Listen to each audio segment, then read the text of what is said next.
All right, thank you for tuning in to the Free Speech Show, and thank you for coming in. And show business feels weird in a living room, doesn't it? But with TV Guide, I'm sure that you're in a lot of people's homes and stuff. You know, millions of homes. Yeah, that's right. Billion. Yeah, it's all yes and here. All right, anyhow, here's the Free Speech Show. I'm Bill Bronner. Tonight we have a great panel, including a first-timer on the internet show, Cynthia Levin, a longtime friend of mine in comics. Cynthia Levin on MySpace. I hear /. Good. Oh. Capital, yeah. There you go. It's like theRealSteveSmith, outside Tere, Joyce, Yay. and Dan Barton from TV Guide, writer, producer, and on camera occasionally. The Real Steve Smith. The Real Steve. He said it, you didn't hear it though. Right, you guys are cross-talking. Yeah, we were. Sorry about the What's my name again? What? The Real Steve Smith. All right, anyhow, the premise of the show, we have a topic. Everybody brings their thoughts to the topic. We talk about it, then we have a panel discussion. Tonight's topic is the Big Meltdown. And I did not know that Malibu would catch on fire because I chose this topic. But I was thinking more of just the big everything meltdown. We had the stock market dropped by 367 points, I believe, on Friday. And if it will just drop another 12,000, I'd be right in there. Yeah, take my, we have global warming. And I know that if you're a Republican, the solution to the big meltdown is that's when Jesus will come. And that's why we're not worried about healthcare or Social Security or global pollution, because, well, Jesus will come. He'll know then. Yeah, Jesus will go, it's looking bad for my people. Well, I'm coming. Or the big meltdown, and people are so cynical about the political system in this country. I mean, basically, that's where I'm melting. But it's all simultaneous. It's like, which will collapse first, the United States or the ecosystem? And so I have decided, as I was thinking about this today, is I'm not going to try and save the planet single-handedly. You know, maybe we are in the last 2 or 3 generations of humans. But at least we had cars. You know, at least we have the internet. At least we can masturbate to new pictures like 24 hours a day. This is stuff that's never happened in the world before, and we were there. Little did we realize that would mean the end of humans. But that's potentially, I mean, you know, I don't want to be a dark sider guy, but it's hard to be optimistic, really. And I mean, because when I was young, it wasn't that the polar caps were melting. It was that people were moving their hips when they danced. You know, that was the end of the world.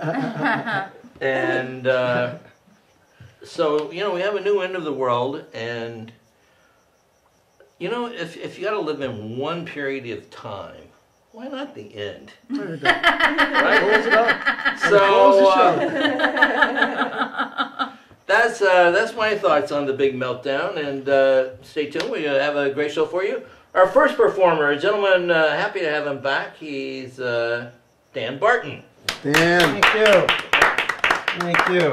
Thank you.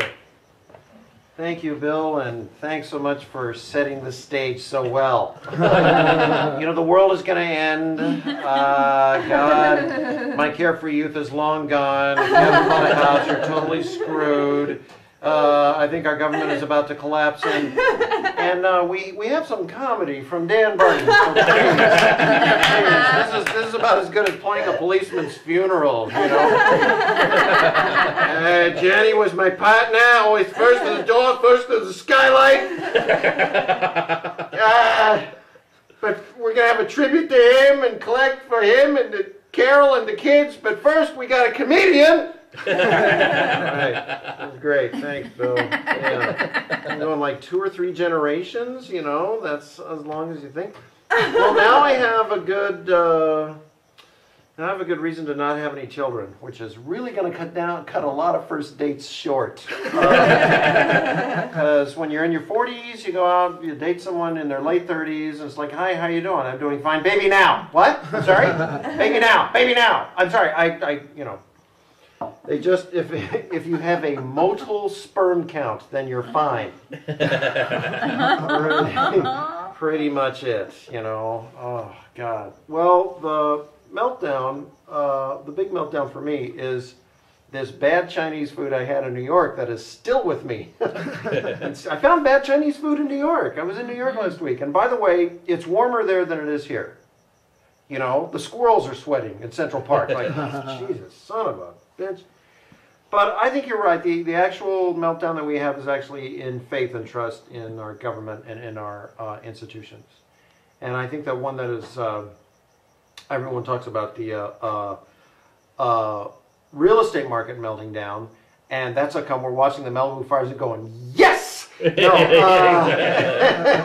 and we're going like, oh, by the way, movie stars and .com millionaires have had to evacuate. Oh my God! Oh please, you know, yes, Brittany and Lindsay are racing for the Ventura County line. Oh, the tragedy, the humanity, ladies and gentlemen, this is terrible. You know, and you know, my God, I mean, you know, it's yeah, you know, I mean, the thing is like the housing prices are going to get down to where, you know, now I'd only have to make twice as much as I make now to not afford that house. I mean, you know, it's I mean, it's crazy in the sense that we go like, okay, there's been a 5% reduction and 10% reduction.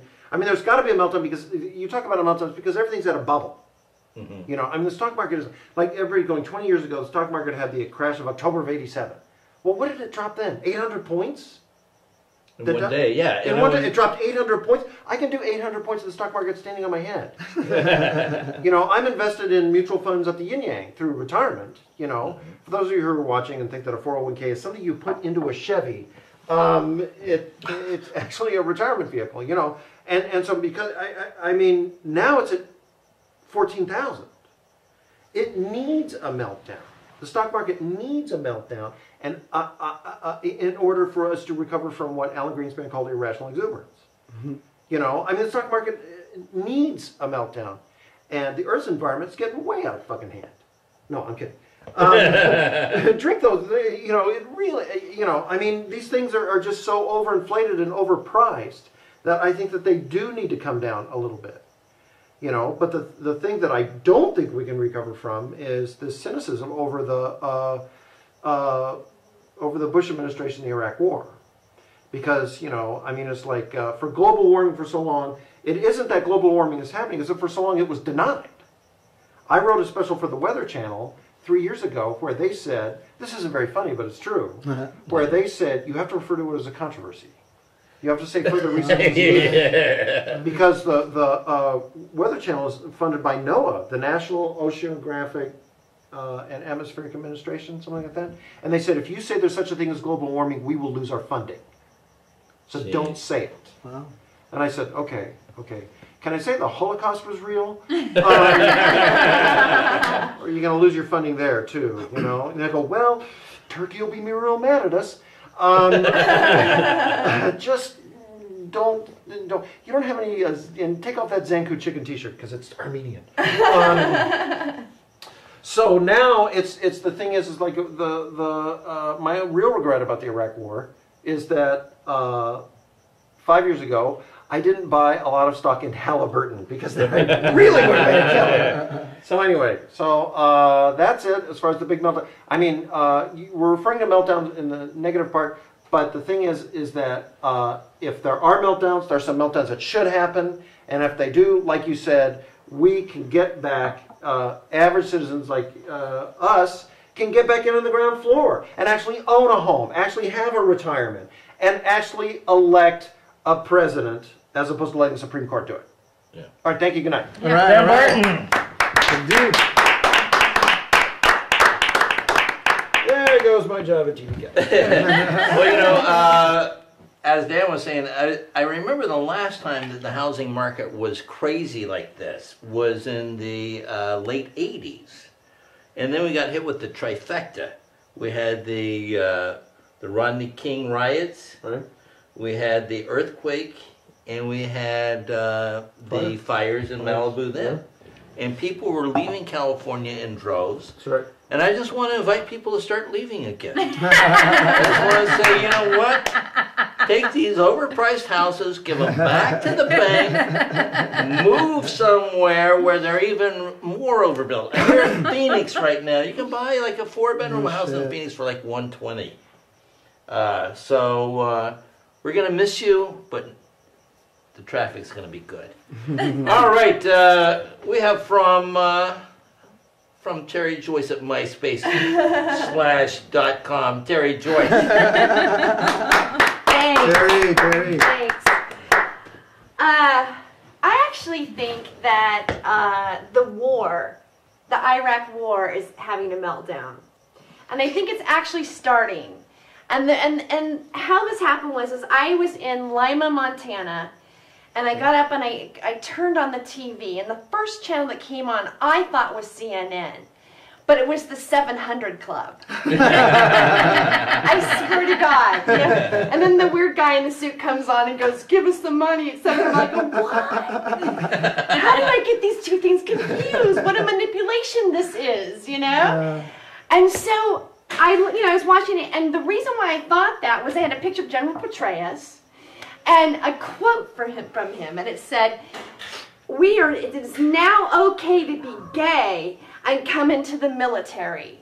Just make sure that you don't have any homosexual activities so that it will be against a sin against God."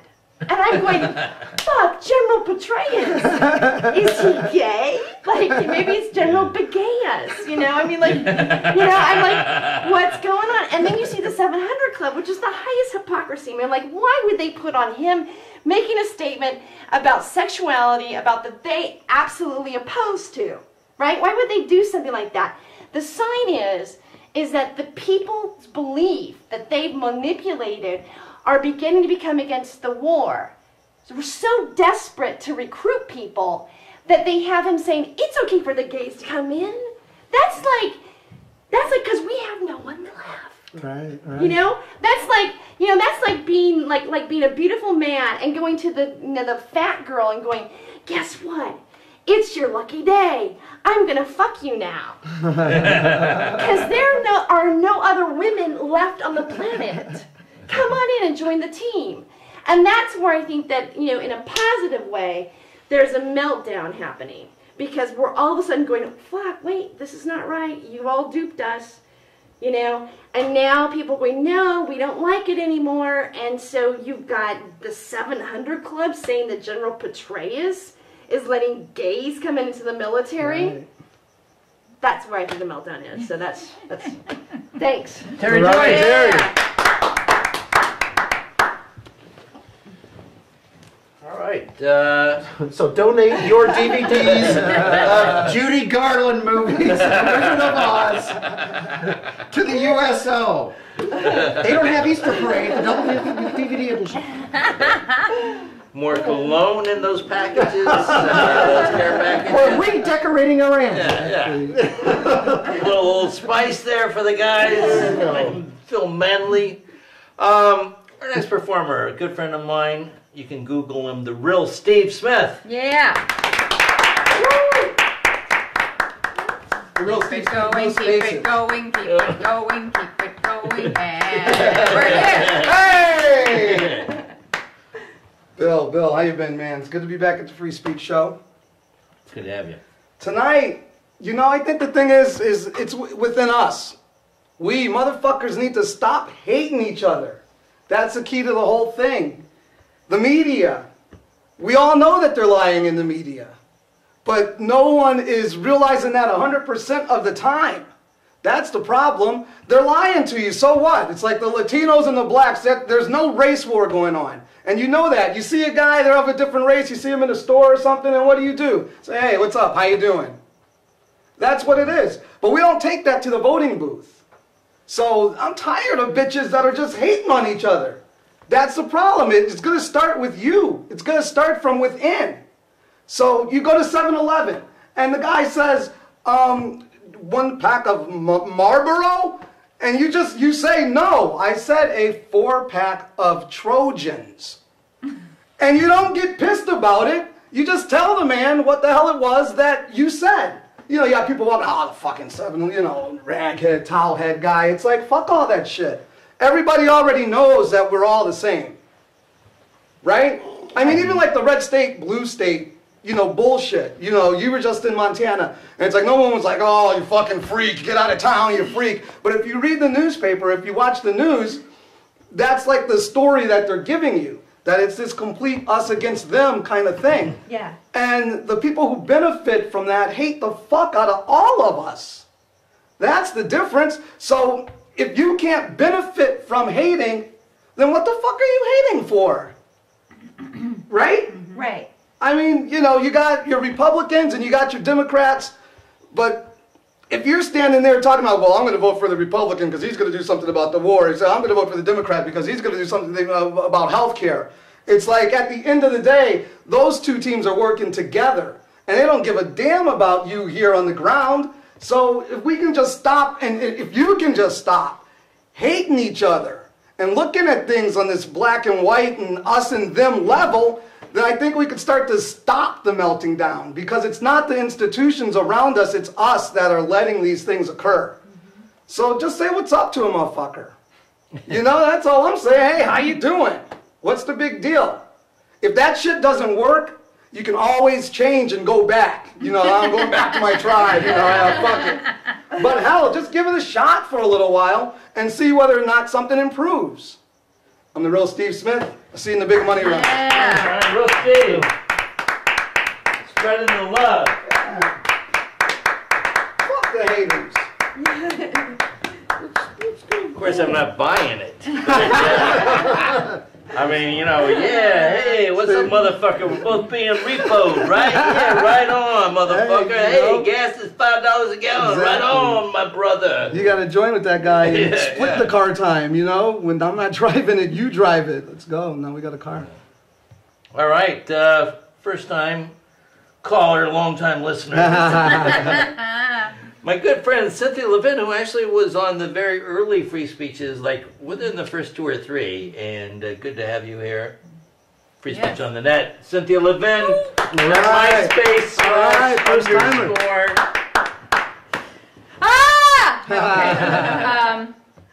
That was, I love what you're talking about. How's everybody doing? Good? So, no, I just did a show last night in Mesquite, and I love the whole thing about being clean. I think it's hysterical that it's so important that, you know, being clean, you know, don't be racy, and don't swear, and so these people can shoot heroin and enjoy you. You know what I mean? And what I think is so funny about that is that the headliner guy who works all the cruise ships, you know, he went up and he was so racist. Every joke had something racist, and you were either retarded or you're you know, everything was, you know, the towel head thing. And then I actually this morning went into the bathroom. I could have been this morning. It could have been yesterday. I never showered. Doesn't matter. This is the thing. No, but this woman came out of the bathroom, and I was looking at her, and she was Indian, and I went, oh my God. You know, it's like I took on his mentality because I was thinking about what he was saying. And, you know, I'm like, I hate racism. Like what you were saying makes me cry. Like I hate it. And so, but what's interesting is that's how quick it is. You put one negative thing into somebody's head, and then they see that person, and the immediately thing they think of, they remember what the last thing they heard. And then it takes work to get out of it, you know. Thank God everybody's up to their own discretion, but most people aren't that, well, I'm not going to say it. Everybody's really smart. Anyway. So anyway, but I think that's sort of interesting. I do think that is the biggest meltdown in our world, period. That's it. But in terms of my own life, because I always speak from my life, because I don't care about anybody else. That's what's, no, I'm just kidding. But I just turned 42, and that's sickening too. And I had this like build up to, I had it, well, this thing's empty, and I have an empty bank account, that's sickening, okay? Let me tell you something. All right, so, because you think when you're like 14, this thing will be filled and you'll have a couple bucks. But anyway, it doesn't work out that way. Barbie came with nothing. Anyway, so, but what's interesting is like right before my birthday, I was like having like, you know, it was a mess, you know, depressed, pissed off, and then I remember laying in bed because I had to like sleep it off, you know, for in the middle of the afternoon, and I was laying there and I thought, oh my God, I felt like I just woke up from amnesia because I realized that I felt like I was pushing like this cart up a hill, like for 42 years, the same cart was all the same shit in it. But then I realized, I'm like, oh my God, what the hell's in this fucking cart? And I looked inside the cart and it was like my hopes and dreams were in there.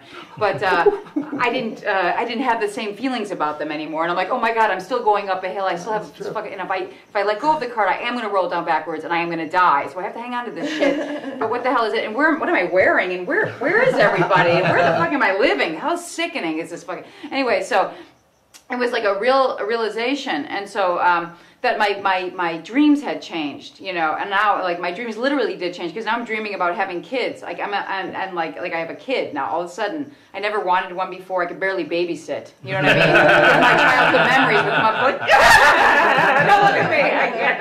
You know, it was bad. So, but now all of a sudden I want to squeeze something out. It's a very weird thing, and. But I'm sure I won't. I'll have to purchase one. That's how it goes when it gets dried out like that. But you can call your doctor. It's all separate. But anyway, the weird thing was that on my 42nd birthday, I invited like a few people to meet me at a bar, restaurant, and Irish place because I thought I might get laid.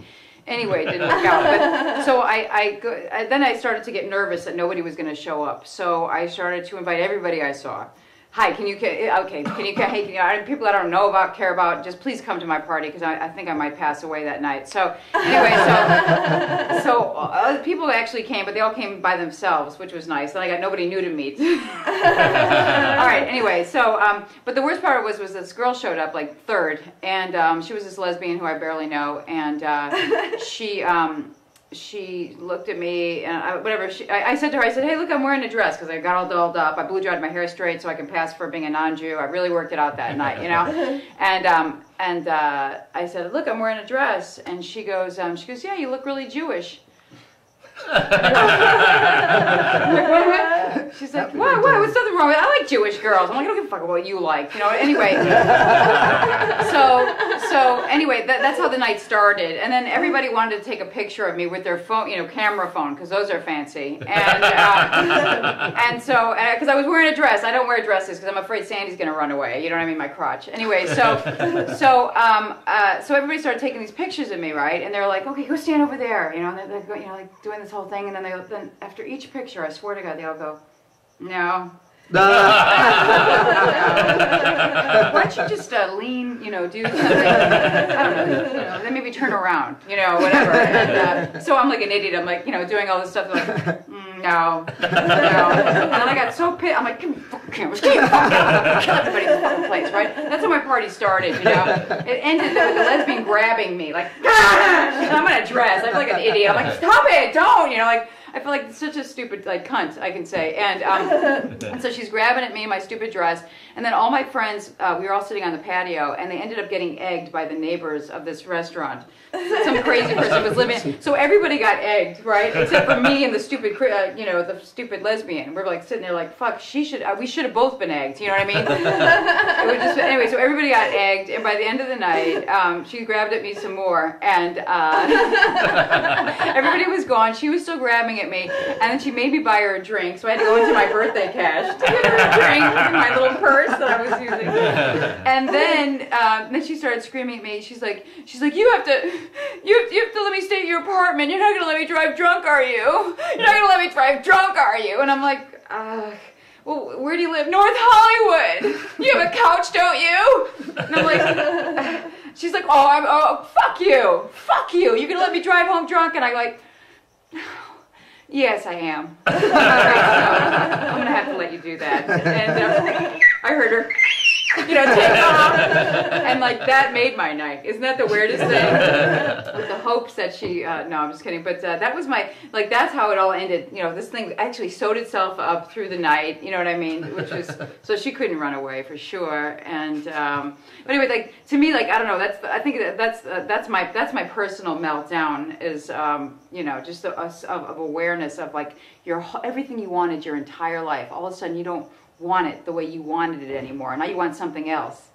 And you're like, okay, now I got to try to get that. All right, here we go. All right, thank you. All right. Cynthia Levin! Right. Cynthia Levin. All right, for you at home, click over to the next screen, which will be our panel discussion. And it will be even better than this was, which was awesome. All right. If they don't like it, they can All click my ass. right. Thanks, guys. Good show.